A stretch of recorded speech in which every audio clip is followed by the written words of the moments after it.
601.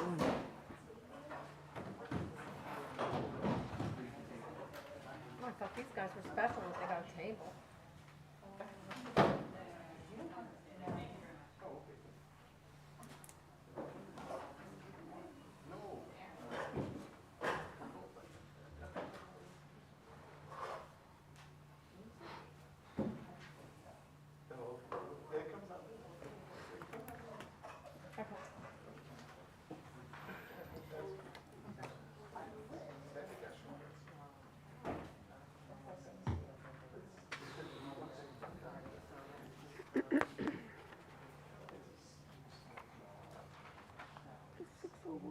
I know. What do we hold the pleasure of? Chief? No, it's on we like her better. Much better. You know, it's always a pleasure to have you.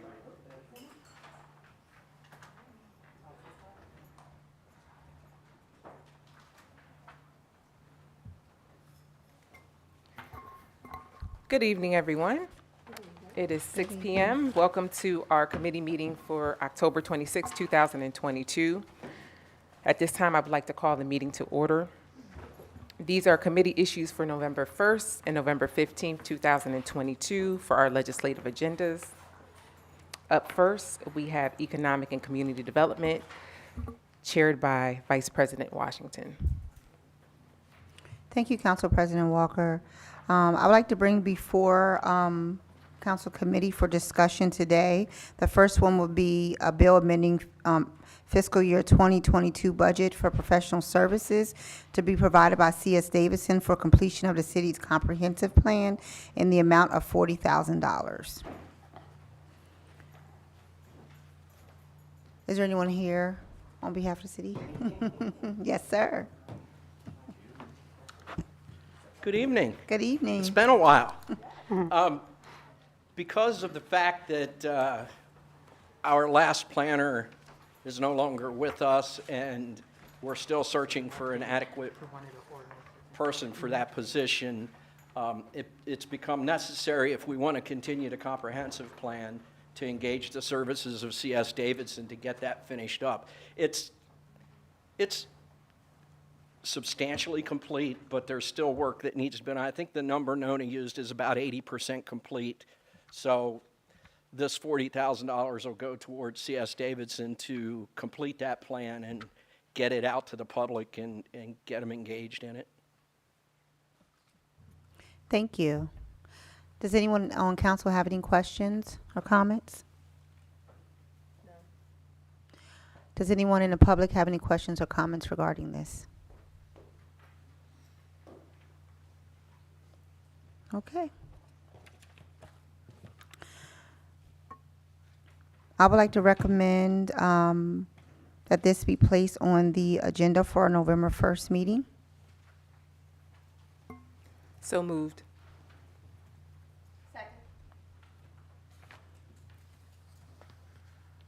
It's been moved and seconded. All in favor? Aye. Thank you. Up next, I would like to bring before committee discussion a bill amending the fiscal year 2022 budget for the Bureau of Permits and Inspections to fund a plan review table, additional inspectors, and a vehicle in the amount of $301,000. It's your floor again. And council, the bill that I just gave you is the updated bill for that. Okay. Thank you. Hey, how's it Hey, going? this is the updated one Yeah. for the end of this year.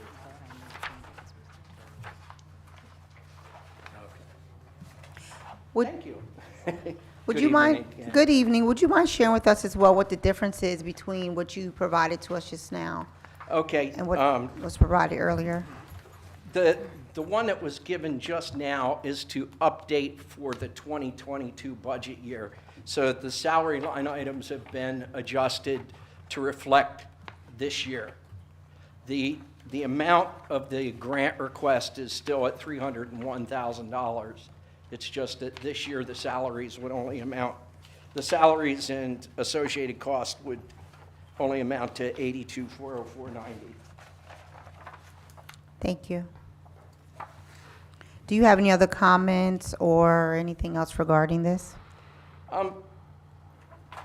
This grant award would allow us to step up our operation in the Bureau and to actually begin to substantially meet, well, in my opinion, meet our obligation under the various codes that we're charged with enforcing. Right now, I have, on any given day, at least 3 of my 4 patrol inspectors covering tenant-occupied inspection, re-inspections, I'm sorry, due to staffing issues. We're staffed so tight right now that whenever somebody calls off sick, we have to pull somebody out of the patrol function to cover that.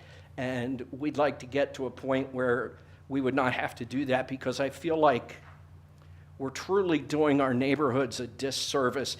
In order to cover one mission, we're doing a disservice under the other mission. And you know, even my inspectors have come to me and commented that they're seeing a difference in their neighborhoods because they're not out there every day doing their patrol duties. So the addition of these 2 staff members would give us that flexibility, and also it's known as intention to have those 2 inspectors cross-trained for health inspections, property maintenance inspections, so that they would be flexible and we'd have the ability to move staff around. Thank you. And then, of course, going along with additional staff, there's costs for vehicles and associated equipment for them. Thank you. Does anyone on council have any comments or questions regarding this? I'm sorry, Councilwoman, I cut you off. How short are you on staff? Sorry, Kim.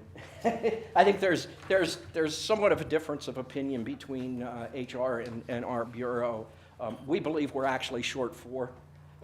When we started replacing some personnel, we believe that we came up too short on full-time inspectors. However, this doesn't address that. Go ahead, sorry. This would give us 2 additional inspectors to help cover patrol and re-inspections, as well as health license inspections, which I'm proud to say this year, if we don't have them all completed, 98% of them will be completed. I think that's the first time this has happened since I can remember in my employment with the city. We've reorganized some things. We used a third-party contractor to help fill the gap there due to some health issues. So we are making strides, and we want to continue to improve the services that we provide. As a follow-up, the lifting of the residency requirement, did this not help? I don't know if I know how to answer that, because I believe that our postings are still, are just continuous postings. Now, Helen did tell me that she changed the wording about the residency requirement, but I don't believe that we've done anything active to re-recruit. Well, the question at hand in terms of, we budgeted specifically for 2022 a total of 10 property maintenance inspectors, one of which was part-time. That's what we went into the budget with. So there's been turnover, and then there's been requests in the last year or two to make part-time positions full-time, like putting 2 part-times to full-time for operational needs. So we've been posting positions, we've been hiring. This request is for additional vacancies, additional positions that we can hire into. So it's not a question about being able to necessarily fill the vacancies that we have budgeted for now, but is to bring, to actually have 2 more that they can use then to complete what they need to do. I think when we got down to, if it's part-time, we have a little bit of trouble getting some people in. Full-time obviously is a bigger draw. Overall, with residency, I believe that we have seen an uptick in the applications we've been getting as a whole across all of our vacancies, including the property maintenance ones. So I believe that that's been a benefit. There's lots of people who wouldn't have considered us before, but now that they don't have to move and relocate their family to come in. So I don't foresee there being an issue with filling these vacancies if granted. All right, and my last question, which probably is more directed towards Kim, but, so the planner, that position's been open for what, almost a year? Well, on and off, we actually, we hire one or two. Mike's We've hired position. one, yeah. Since Mike left, we had another planner in for a couple weeks that didn't work out. So that's been continuously posted, and of course, the posting being updated for the revision in the residency requirement. Being a professional position, that's always kind of tough for us to fill. Residency was an issue, but it's also, sometimes we can't necessarily pay as much as the county or state planner positions would be. We always push our great benefits. So yeah, they've had a little difficulty filling that position. And like I said, we had somebody and it just didn't work out. So it's posted and we're attempting. Okay, so then the work that goes to that position falls on you now? Well, actually, that's fallen on, primarily on Nancy Griffin, our zoning officer, with help from Blanda Nace and Okay. Nona as needed. Okay, thank you, Councilwoman. Chief, can you talk a bit about the electronic plan review table? I remember conversations, but it was a while ago, so I just can't remember what it actually will Yes, do. our requirement, because of space limitations, we could no longer continue to accept paper plans. Some of the rolls of paper plans are 12 inches in diameter, and there's just no storage space for them. So we checked in with the state. They told us it was fine to store the plans electronically. So one of our requirements is that the plans must be submitted electronically. Unfortunately, to review those plans, the third-party agency right now, which I love them, they're doing a great job, but I love having our own plan reviewer and an inspector on staff just as much or more. But so we're still planning for that position to come back in-house. Financially, it just makes better sense. So in order to review those plans electronically, you need a very large format screen, and this plan review table is essentially a huge computer screen that allows them to mark up on the screen to place our review stamp on them. So that's the reasoning behind that. And that would actually be shared with planning and zoning for when they get their land development plans in and they need to look at those. It would be up in a common area where they would have availability to it as well. What are the number of open positions that you have under the Bureau of Permits? Well, and remember that the Bureau was split up. We're now, my Bureau is now permits and inspections. So we currently officially have one part-time vacancy that we just had 2 applications to review on. And the 2 we're asking for here, and I think some more discussion needs to happen between us and HR to make sure that we have the actual number of full-time inspectors that we believe we need. But at this time, officially, it's a part-time inspector. And that position, unfortunately, requires work every Saturday. So it's, you can imagine that that's a very difficult position to fill. And these positions that you have presented before us today, are these full-time or part-time positions? These would be full-time positions, and it's my hope and my desire that through enforcement activities and other fees associated with their duties, that after the grant period ends, we would be able to sustain that. Most years, if not all years, our Bureau is self-sufficient. Thank you.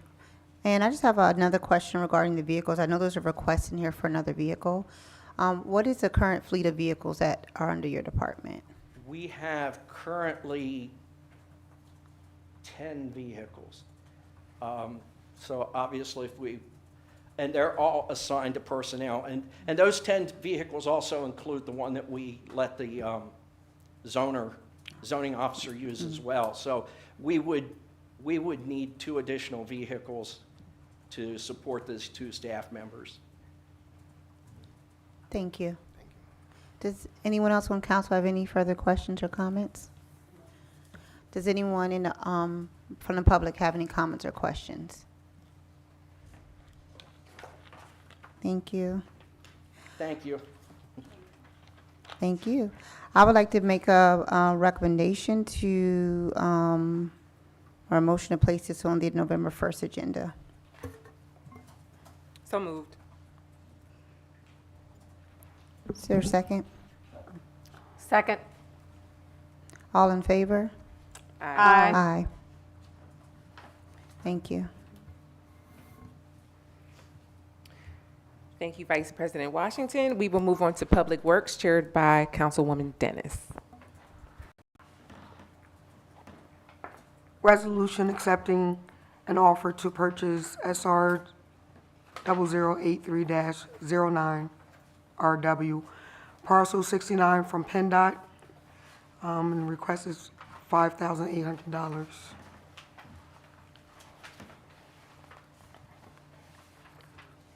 Ask if anyone wants to speak on Is anyone here from the Public Works to speak on that? Thank you.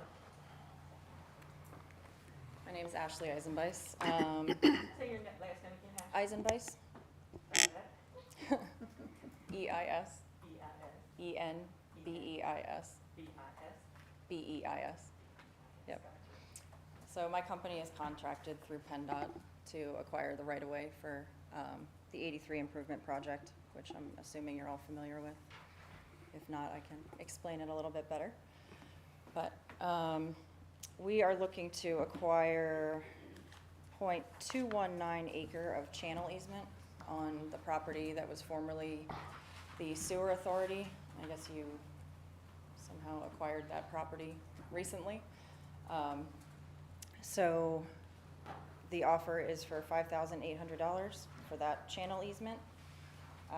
The channel easement is to regrade the slopes for better drainage, and they're going to remove sediment just for better water flow. Ashley, who's your company? I'm sorry. Stantec Consulting? Say it again, Ashley. Stantec, S-T-A-N-T-E-C. Stantec Consulting, you Yes. said? Okay, Yep. thank you. Any more questions? Okay.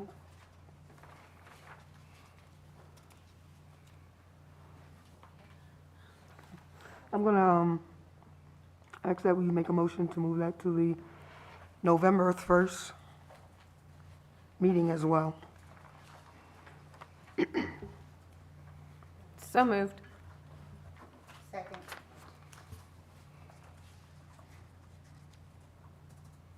All in favor, say yes. Yes. Yes. Yes. Opposed, no. Thank you. That item will appear on our next legislative agenda. We will move on to general. We have a bill amending the 2022 budget for the Dr. Holiday Luncheon. Is there anyone here from HRC?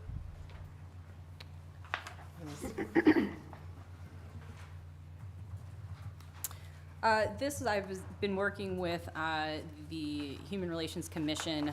This had come up earlier in the year that the holiday luncheon has historically been funded under our Fund 26 for special projects.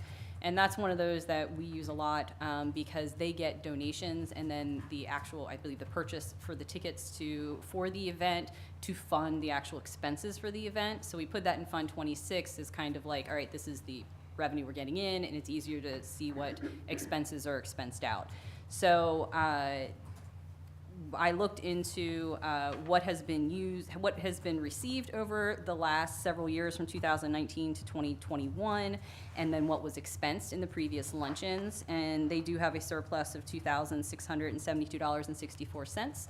And so what they're requesting is essentially to use funds that were not actually appropriated in the previous years for what I believe would be the down payment on the facility for next year's lunch. So that's what they're requesting to have added to the budget this year so they can initiate the payment to reserve the facility that they would hold the lunch for next year. Thank you. Any questions or comments from council? None. Any questions or comments from the public? I move that this item move to our legislative agenda. Is there a second? Second. All in favor, say aye. Aye. Aye. Any opposed? That item will appear on our legislative agenda. Moving on to business administration. This is chaired by Councilwoman Buckingham. Getting tongue-tied there. We have a resolution approving the 2023 to 2027 IAFF collective bargaining agreement. Are there any comments or questions from council? I have none. I might have missed it in my email, but is the agreement actually, was that emailed to us? The draft agreement has not. We worked with the IFF union from, I believe it was late June until mid-September, working with them, going through all the articles of their collective bargaining agreement, which ends the end of this year, in order to set up a new one that would be effective January 1st. We have, as part of the process, we go article by article and, suggest any changes that either side wants. And then when we come into agreement of what the language would be for the new year, we go ahead and sign them off as tentative agreements. So we kind of piecemeal through the tentative agreements, and they are tentative. So if we get, somewhere down the line, we're like, wait a minute, this affects something that we already talked about, it's open to go back to. So we have completed tentative agreements for all articles of the what would be a new collective bargaining agreement for the IFF, for the firefighters. I have a draft of the tentative agreements turned into a draft document that we're used to having seen, and that'll be going to the union by the end of the week so that their council can review it to make sure it matches all the tentative agreements that we have signed. And then I'm requesting to put this resolution on the second meeting of November so that there's time for them to review and get approval of the document, and then for us to get it to Diana in time for the agenda for, I believe it's the 15th meeting. So I do have, like I said, 66 pages of the signed tentative agreements. And as soon as I have the draft document that I send to the union, I can send to whoever is interested. The highlights of this contract, it was very easy to work with the firefighter union. I know a lot of work was put into the previous contract, the previous two contracts, in terms of concessions on both sides, reducing long-term costs with retirement and retiree health insurance. So there really wasn't much to go into this one with, just a couple things we wanted to change. This is a 5-year contract, and one of the reasons that we felt comfortable agreeing a 5-year contract is that the union proposed a 3% cost of living increase for the 5 years. And at this point in time, we thought that was very reasonable and something that we should take advantage of locking down. We did receive a moderate increase each year, compounding for health insurance contributions. I believe it's $15 per month per year. It compounds in, so we did get that. The other thing that's a major change, which really isn't that big of a change, is their last contract was the first contract that started the residency requirement, which was a radius of how the crow flies from City Hall here at 101 South George Street. And they, their contract originally had 13 map miles, and this agreement at the moment, it's 15 map miles, so we gave them 2 more map miles. So they do still have a separate agreement than what the ordinance is that they have to comply to. So that's where we're at. We were very happy with the process. We were happy with the outcome, and we're just looking to get it approved and in place, so we're ready to rock it out on January 1st for everybody. Thank you. Is there any comment from the audience? I actually have a comment. So, I don't know, maybe it's me, but wouldn't the plan be that you sit down with the people that sit on this committee? Have you spoken to them, Councilwoman? I have in business administration, yes. Okay, regarding this? Yes. Okay, perfect. And then, And it may have come up in elected officials, too. I believe it was discussed in elected officials meetings. okay, and I haven't been to those. So then that way, we don't run into situations that we're running into with the police union stuff. Questions that may arise Right. last minute, so, just as an FYI. Okay. So, and I know I sit on there and Councilwoman Walker does and Betsy does, so, but if your plan is to bring it the second meeting, then I think we have more than ample time to be able to go over this and any questions that we may have, so it doesn't delay the process. Right. Appreciate that. You're welcome. So do I have a motion to move this to the November 15th legislative meeting? So moved. Do I have a second? Second. All in favor? Aye. Thank you. A resolution, there's a request for a resolution authorizing an agreement for ARPA management, accounting, and compliance services. I don't see a resolution in the packet. There is no resolution drafted yet. It would just be a standard resolution in terms of approving a contract that we normally have, anticipating that the contract, overall contract is going to be over the threshold that's required for council approval for the mayor or the controller to sign on it. This is preemptive in terms of where we are in the process of reviewing the proposals that we've received for our RFQ that was out. We do have, there's a team, including Including Councilwoman Buckingham, that has reviewed I believe, dozen proposals that were received, and they narrowed them down to 4 candidates. And there are essentially interviews, hour-long interviews with each of the top four candidates that are scheduled next week on the 2nd and 3rd, I believe Right. it is.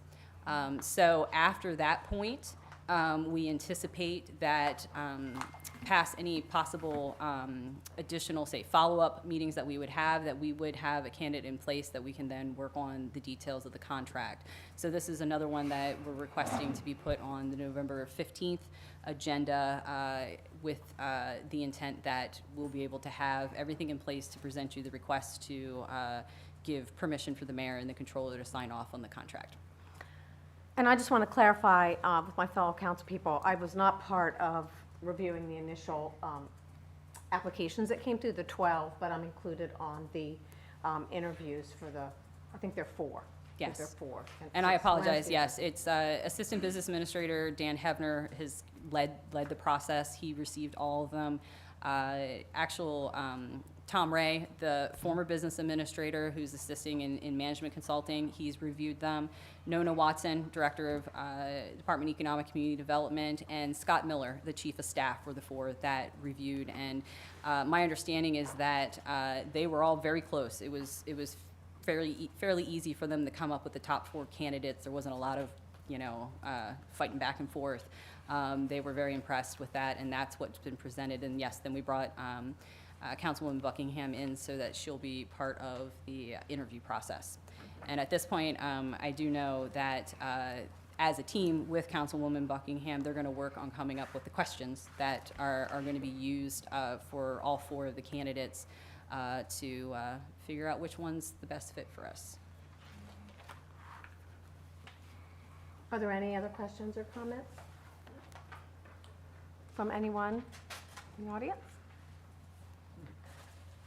Then I propose that we add this resolution to the, for the ARPA Management, Accounting, and Client Services to the November 15th legislative agenda. Is there a second? I would prefer to have a resolution to view. Okay. We can always go through the process of waiving the requirement like we've done before. Okay. Is that, I mean, that's how I feel. I don't know how I agree. the rest of the council feels. We'd probably all be more comfortable. Yeah, I agree as well. And we have time. I We just have didn't time want to to do it. miss the window Right. to get this done as soon as possible, especially with the other ARPA items that essentially would be introduced at the first meeting and voted on in the second meeting. I know that was important to council and all of us that we get the ARPA manager in place to help with the projects that we have. So that was the intent. Right. I mean, I think, my understanding is, President Walker, that that it's likely this could still be on the 15th agenda, once we have the Yes. resolution. Thank you. Fair. Thanks, Thank you. Kim.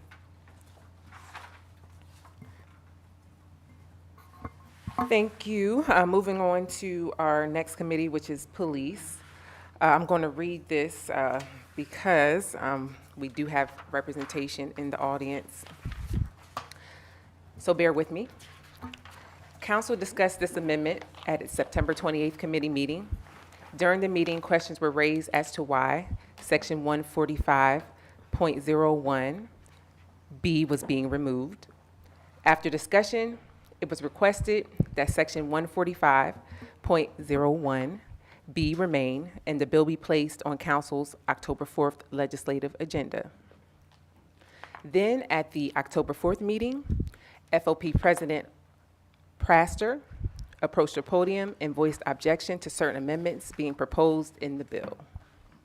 As such, Council voted to place this item back in committee so that we may discuss the proposed amendments further, which brings us to where we are today. So that we can move through this process smoothly, Council will hear discussion on the proposed amendments only. We will address each amendment individually. If there's no objection to the proposed text, we will move on to the next proposed text. If you veer off of the amendment on the floor, you will be asked to redirect your comments to the questions currently on the floor. So with that being said, Council, you have the article in front of you. So we will start with the first proposed amendment in Section 145.01A. Is there any discussion from council on this particular section? Yes, Council President Walker. In regards to Section 145.01A, I would just like to bring to our attention, a memo was provided to Assistant Solicitor Jason Sable, Police Commissioner Michael Muldrow, as well as you were CC'd on it, President Walker. Within that memo, I had shared regarding the proposed amendments for Article 145.01A, that the proposed amendment that is there now grants the mayor the authority to determine the number of appointed police officers. I had stated that in my research, I found that granting the mayor the authority to determine the number of police officers is in direct violation of the Third Class City Code. Section 12001A of the code clearly reads that council shall determine the appointment and number of police officers. And so my proposed recommendation would read in Section 145.01A that the police department shall be staffed at a number determined by council through funds provided within the current budget or by supplemental appropriations. Thank you. Thank you. Council, is there any other comment or discussion for this Section A? I just have one question. you said according to, is it the third-class city code? I got you. Thank you. Thank You're you. welcome. Any other questions or comments from council?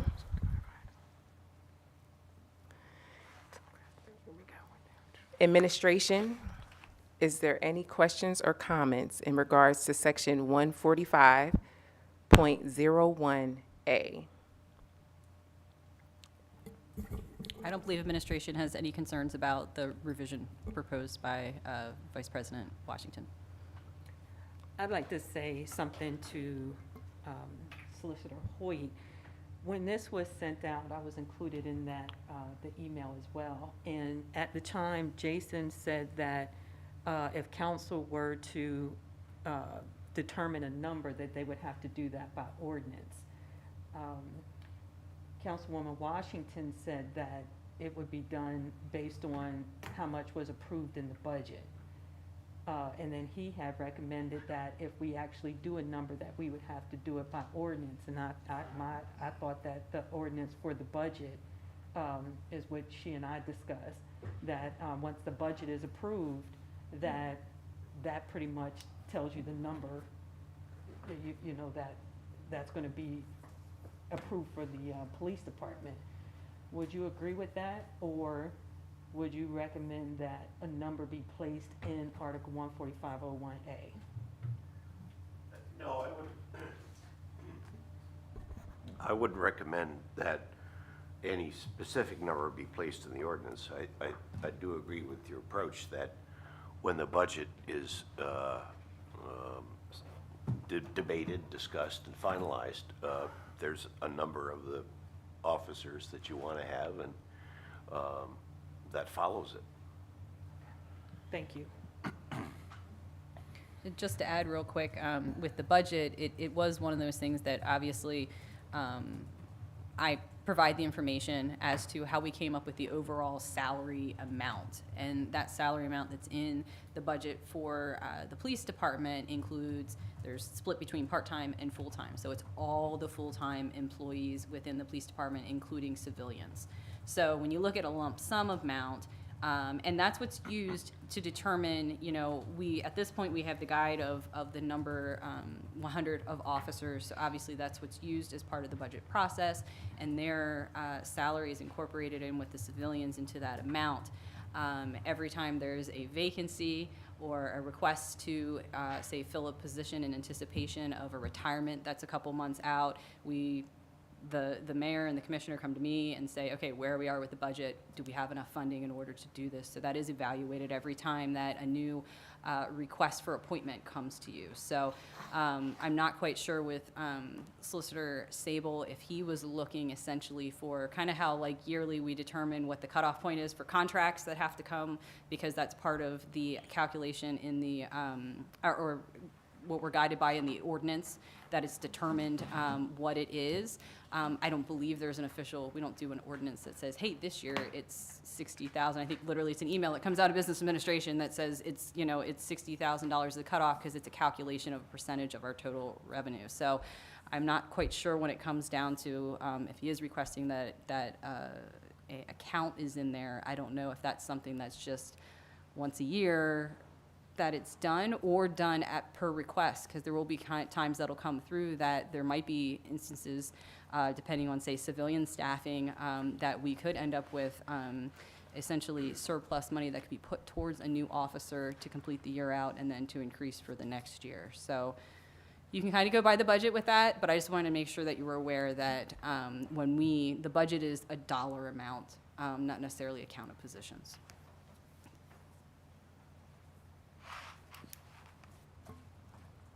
Thank you. Any other administration comment? I know Commissioner Muldrow is dealing with personal issues. Is there, Captain Lentz, do you have anything? Okay. Any questions or comments from the public related to section 145.01A?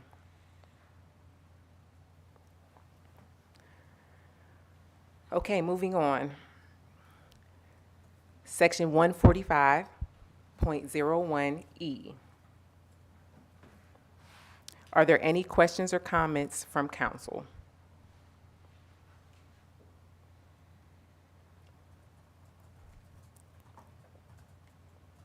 And all changes being recommended are underlined.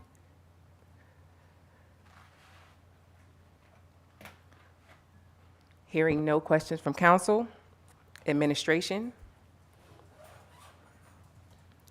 145.01E. No questions or comments from administration. Are there any questions or comments from the public?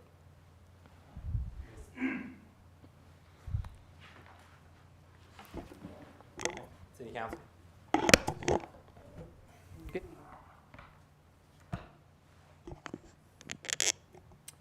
I'm Benjamin Praster. I'm the president of the FOP. To be honest, this format of going into them individually makes this a little difficult to do, but this is the beginning of the union's concerns with a lot of the change in this language. I'm not sure exactly what memos or how this was presented to City Council, but these sections are doing a lot of heavy lifting. Duty assignments by the police commissioner or the police chief shall fall outside the civil provisions of the third-class city code. You have to understand what they mean by duty assignments. We had a meeting today, and during that, Attorney Rudolph advised that the city's position is that the commissioner can create any position he would like, put it anywhere he would like in the chain of command, and the pay was a little unclear, but he can essentially pay it how he sees fit. So this section, in combination with some of the others, which again we'll get to as we come to them, is setting up a position where the commissioner can take somebody, create a new position. I believe the example given this morning was chief bottle washer, put him up above captains, right, and then pay him a captain's salary and give him line authority over everybody in the police department. So when they're saying duty assignments by the police commissioner or chief shall fall outside the civil service provisions of the third-class city code, they're not just talking about, you know, HROs, JROs, the guys being assigned to the therapy dogs. Their definition of what's a duty assignment is much broader than I believe, one, the contract has now, and two, what people would generally accept a duty assignment meaning to be. So I would tell you that this section is a poison pill in that you are now creating you are going to give the commissioner more ammunition when he creates a selected position and puts them up into the chain of command to say that he has the authority to move anybody in the department wherever he wants and make all of your supervisory positions at will. And that gets us into some of the stuff we'll get to later about the difference between civil service and at will. But I do think it's important to bring to City Council, because again, I'm not sure what you've been told exactly, but to understand what they mean by duty assignment. I think they mean something very different by duty assignment than what most people would believe duty assignment means. They're including the ability to supervise, an increase in pay, and their argument is that's not a promotion, that's an assignment. So when they're adding more in assignment language here and in other places in the bill, that is what they are building into this Article 145. Officer Praster, with all due Yes, sir. respect, Mm-hmm. we've given the commissioner all the ammunition, we hired him, Yes. right? So at what point does this just become just way too much? Well, Do you have your attorney? I asked you if you brought your attorney last time. Yes. My attorney is here today. All right, have your attorney step up to the mic and ask, I want to ask the attorney what's wrong with this. What's wrong with this? That's your personal opinion. Councilperson Rivera, Ed Paskey on behalf of the FOP. With all due respect, I'm not here to provide legal counsel to you or City Council to advise you as to what we believe is legally incorrect. What I would essentially be doing is breaking attorney-client privilege and relaying to you discussions that I've had with my client. What I think is important for council to appreciate is that I don't know if you're aware that we spent several hours here today arbitrating essentially this issue. I don't know if you're aware of that. We're not. Okay, so, yeah. But I've asked, Council usually, well, we're not involved in any, this is as I stated before, this is a first since I've been on council. So we're trying to make sure that we address, execute due diligence, but we weren't aware of Okay, your so arbitration. if I may, to kind of bring the council up to speed, there was an arbitration that was held right here this morning, going a little bit into the afternoon, that touched on the issue of duty assignment and whether or not the commissioner had the ability to make various duty assignments and what does that really mean. And one of which is talking specifically about the detective commander position. So procedurally, what has happened is that there was testimony taken this morning. There's going to be legal briefs that are submitted to the arbitrator by, I believe it's either December the 2nd or December the 5th. That's going to outline the position of the city's attorney, the FOP's position. And quite honestly, you may be voting on an issue that might be impacted by this arbitration award. So to me, it seems a little premature for you to be deciding to change this language when I'm telling you and representing to you that there's a pending arbitration decision that may impact this. Now, of course, the city's going to tell you likely something different. Well, the arbitration award isn't going to affect what you do here. Quite honestly, neither of us know that. From a universal truth perspective, okay, I would not expect Attorney Rudolph to come up here next and say to you, the language that we're proposing is illegal or unlawful, because frankly, I believe he helped to draft it. So for him to come up here and say, no, this is wrong, that's counterintuitive. It's not going to happen. As a bigger issue for a council, I can say to you the second universal truth is, if Attorney Rudolph and I are here addressing this matter to council, you have a bigger problem than just us. When the attorneys are here arguing with you, not arguing with you, but advocating to you what is an appropriate change to an ordinance, I mean, we shouldn't be involved in this. This should be an issue between the administration, the mayor, and the FOP, which I don't know for context if the council even knows. Are you aware that the FOP was at one point directly negotiating with the administration about proposed changes to Article 145? I think Officer Praster let us know that Yeah. a few weeks ago. And Officer Praster, I'd like to apologize to you for my outburst. However, we had this discussion a few weeks ago where I thought that a lot of this was going to be discussed with the committee, and apparently that wasn't. So we're getting back. I was the one who advised you to bring your attorney in, right? So that he could assist us, because a lot of what you were saying were personal opinions. And we wanted your attorney to speak on behalf of the things that you were speaking of. And so here you are today. So we thank you for being here. Well, thank you for the invitation. Quite honestly, I didn't really want to be here, but out of respect for you I don't and want your to be here request, either, but I am. I'm here. Okay, Council, I think that this is something that would take a very long time, and I don't know if we're going to get anywhere with this. For this particular issue, we're going to address this particular issue, and then we need to get a feel from council, because I definitely believe that this is something that needs to be handled between administration and the FOP. This particular issue, so we're on 145.01. Thank you. Sure. Thank you. All right. You're welcome. Section E, and I see Mr. Rudolph with his hand up. We'll close out this. Good evening, everyone. I have a different view of the totality of this issue than was represented by Attorney Paskey. The rights of the union, and I think that part of this is sort of renegade behavior, which I don't understand. I imagine that for as long as the most senior person on council has been here, the FOP never came in and said, why are you passing this ordinance?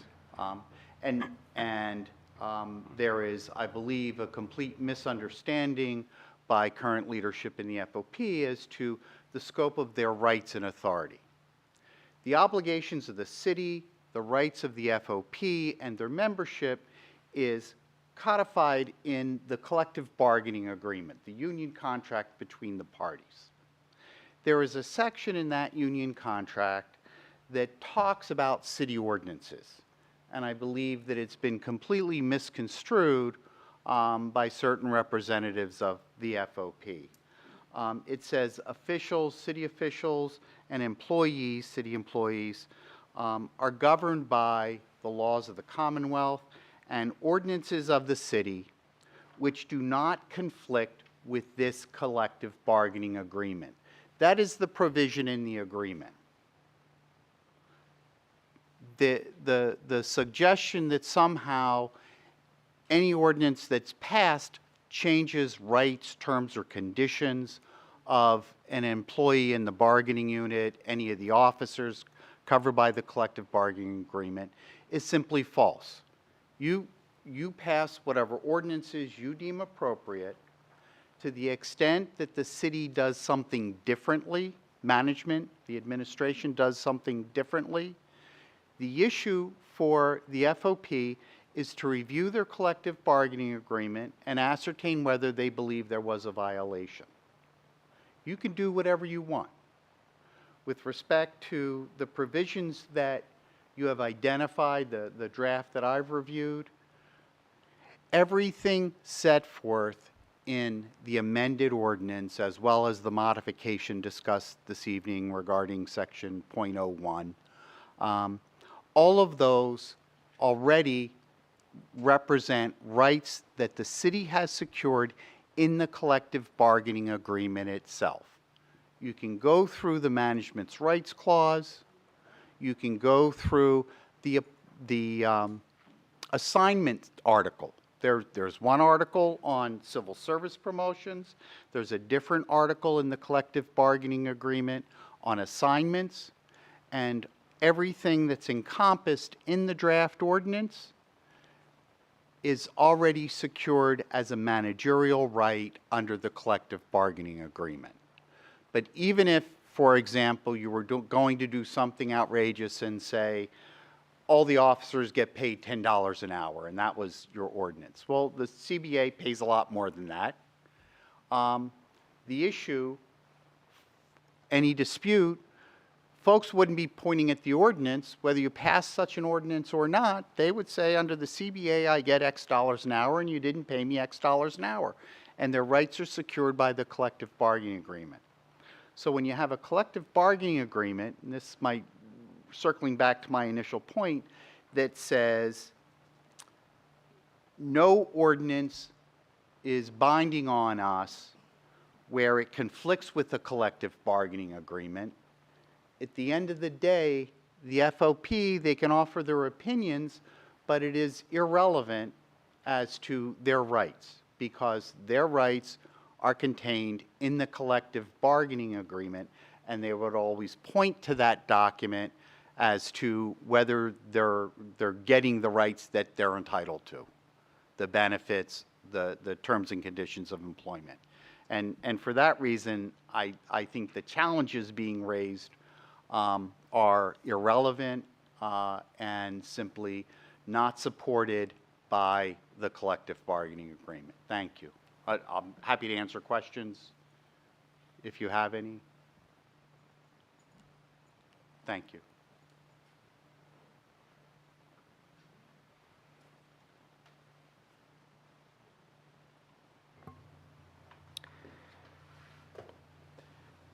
Counsel, I'd like to point out one rebuttal point to what Attorney Rudolph said, where he said that the members of the FOP and the rights of the FOP are governed by the collective bargaining agreement. To some extent, he is right. There are certain rights that are governed by the collective bargaining agreement, but that's not it. There's the Pennsylvania Labor Relations Act. There's the Fair Labor Standards Act. We've already heard that the third-class city code dictates that the legislature of the Commonwealth of Pennsylvania has deemed it appropriate to give the power to set the number of officers to you, not to the mayor. So to simply say that the collective bargaining agreement is the only document that governs the rights of the FOP, that is a complete oversimplification of the process. I think does council overall appreciate or know how we got to the point of making this proposed amendment to Article 145? Like how we got here? Well, Commissioner Muldrow in our September 28th committee meeting gave some background, but as far as detail, again, this stuff doesn't really, we don't really get involved in it. So we were just briefed during the committee meeting. Okay. Would you like another perspective or no? I think at this time, I would make a motion to table this. There seems as though there needs to be a lot more discussion had, and I don't think we would come to a resolution tonight. I make the motion to table this item. Is there a second? Second. All in favor, say aye. Aye. Aye. Aye. Any opposed? This item is tabled. It's still in committee. We look forward to being updated as this process moves along. And hopefully there's some resolve.